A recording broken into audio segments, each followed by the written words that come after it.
Okay, we back at it. Class is in session.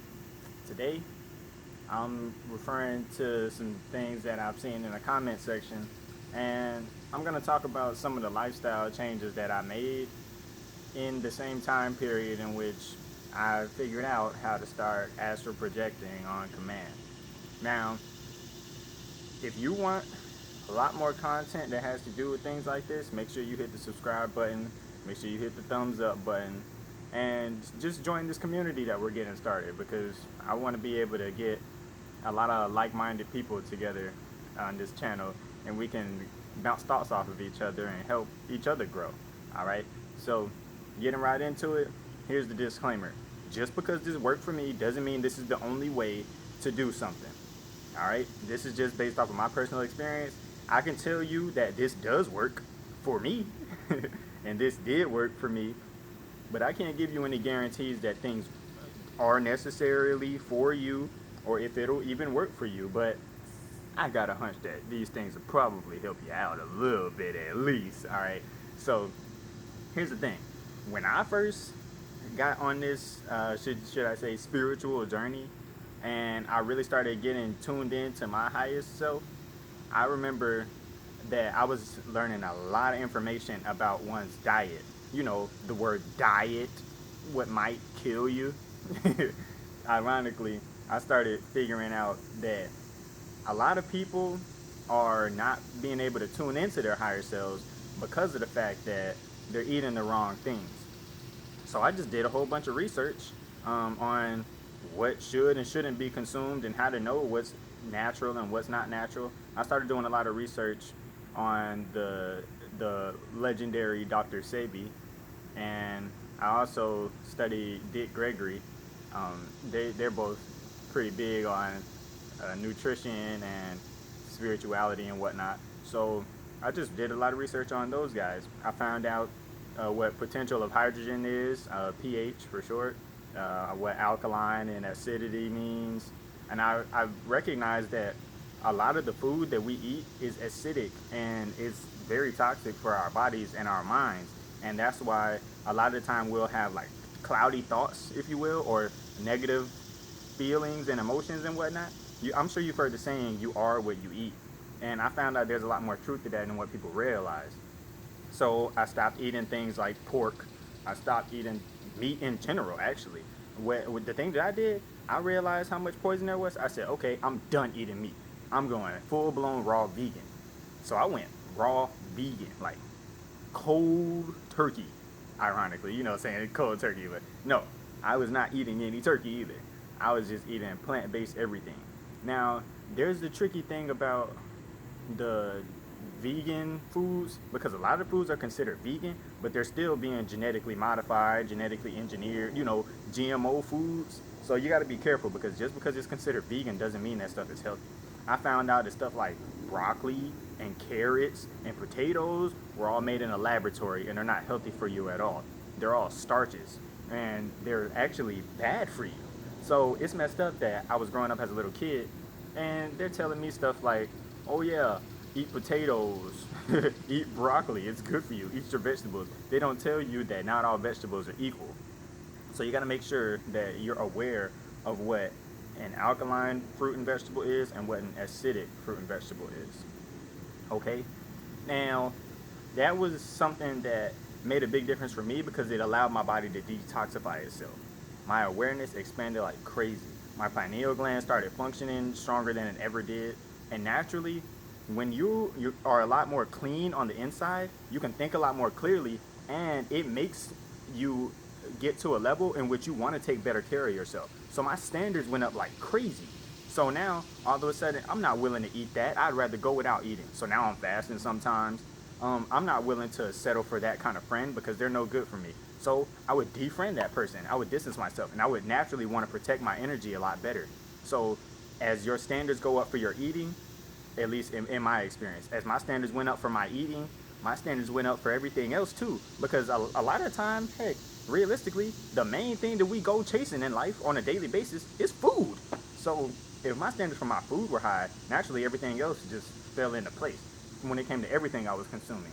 and when it came to things that I was spending my energy and giving it out towards. That's people, places, and things. I wasn't going places that I knew I shouldn't have gone. I wasn't doing things that I knew I shouldn't be doing. I wasn't smoking weed anymore because I found out that stuff wasn't any good for me too.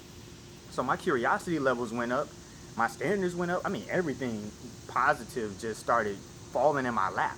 So I'm looking like, wow, I'm starting to attract all these magical things. I'm not gonna stop. So I just doubled down on my self-love, and well, naturally, I started attracting a lot more knowledge and well, experience. And I started experiencing a lot more things that made me want to keep going because I saw how much progress I was making, and I was not looking back. So I'm out here flying through the universe and stuff. I'm like, wow.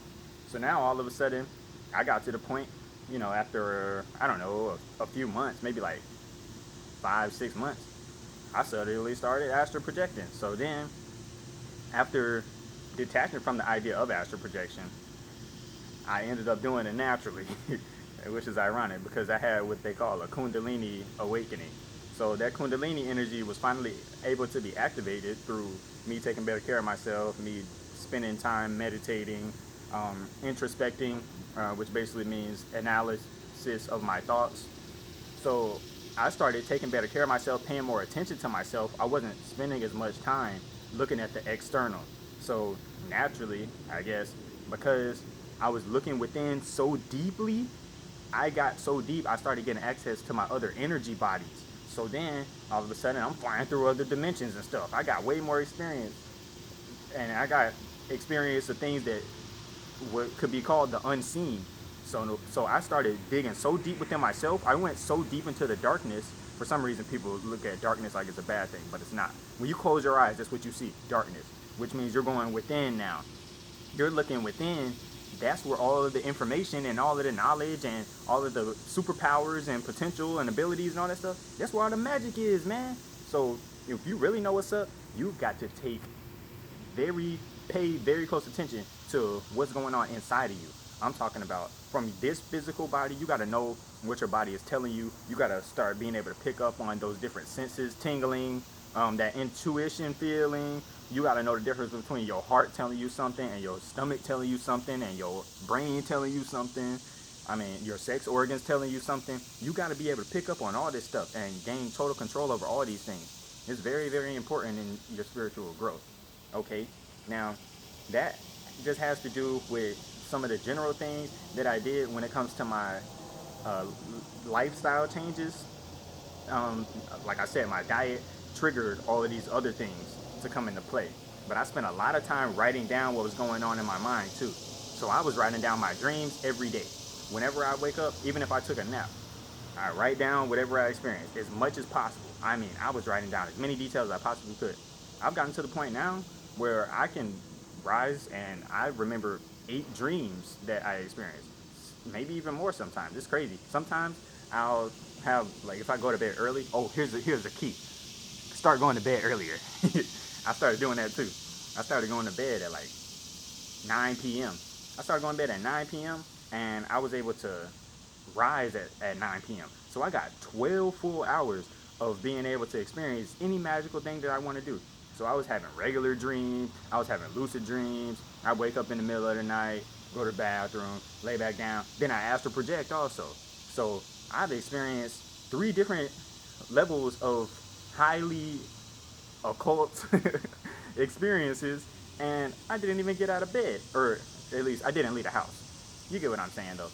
So a lot of the things that people are doing wrong are they're one, not paying enough attention to what's going on inside of them. They're not going to bed early enough. But also, man, when you are going to bed, you're mindlessly sleeping. But I stopped mindlessly sleeping. So that was another thing for me. I started paying attention to what was really going on within my mind. Writing down my dreams, like I said. And naturally, when I started writing down my dreams, I started being more aware of what was going on within myself because I was able to pick up on what the metaphors were saying and whatnot. So that's a big one. You got to pay attention to what's going on in your own mind. I started spending a lot of time alone. And that's something that a lot of people are not willing to do. If you really want that spiritual expansion, you got to spend time alone. Whatever it might take. Whether you got to go for a walk, whether you Lock yourself in your room. Now, I'm not saying you just got to isolate yourself from the whole world for 6 months, but what I'm saying is don't spend so much time chasing these external things and people, because a lot of people are looking for happiness outside of themselves. They're looking for happiness in somebody else. They're like, man, I'll be happy when I get a girlfriend or a boyfriend or what have you. Or whenever I do this next achievement, I'll be happy. But you got to figure out how to be happy in the moment, by yourself, within yourself. I know how to now because before I was a regular thinker, and okay, I can't even flex. I ain't never been a regular thinker, but the truth is, we always know what the truth is whenever we're exposed to it. But a lot of the time, we need somebody like a messenger like me to remind us of what we already know. All this stuff I'm telling you on this channel, you already know it's the truth. And if you didn't know it before, all I'm doing is, or if you think you didn't know it before, all I'm doing is reminding you of something that you already knew on a higher level of consciousness. The only thing that I'm doing is reaching up to that higher consciousness and pulling it down here, and I'm explaining it in a way that makes sense on this 3D plane. That's why I encourage people to research everything that I'm talking about, whether it be through your book reading or through your personal experiences and you trying stuff out yourself. Because you'll find out that a lot of the truth is very easily accessible when you look within yourself. And when you ask yourself questions, ask yourself why you're doing things. That's something else I started doing. I started asking myself why. When I get up and I'm about to do something, I'm like, why am I going to the fridge? Okay, why am I going to exercise? Why am I trying to pay attention to this person? And I'll just start asking myself why. And even once I answer that question once, I'll ask myself why again. So I'll go as far as saying something like, okay, why am I going to the fridge? Because I want some food. Why do I want some food? Because my stomach started growling. Why is my stomach growling? And I'll just keep going until I get to the bottom. And when you get to the bottom of it, you'll recognize if it's really worth your time and your energy or not. And when you're being very cautious with your energy and where you're spending your time, you're going to start appreciating yourself a lot more, because now your standards went up. The whole thing is your standards got to increase. That's the whole thing, man. Know what you deserve and recognize when you're settling for something. And do not settle for anything that less than what you know you deserve. Your standards have to be high so that you never settle. But if you're just used to always just getting something that's mediocre, your standards aren't going to be high enough for you to get access to the highest intelligence, because you're settling for the lower intelligence. You get what I'm saying? Okay, now, I definitely don't want to make this video too long. And I think that a lot of this stuff has to do with a case-by-case basis. So if you really are interested in getting on what I might be able to say is the most efficient path for you as an individual, I have a way for you to set up a consultation with me, okay? So these consultations are not going to be free, just so you know. It's not going to be uber expensive either, though. But if you're serious about this and you really want to be able to get onto the next levels of your spiritual journey, I will personally interact with you, give you a plan, and we could move forward together.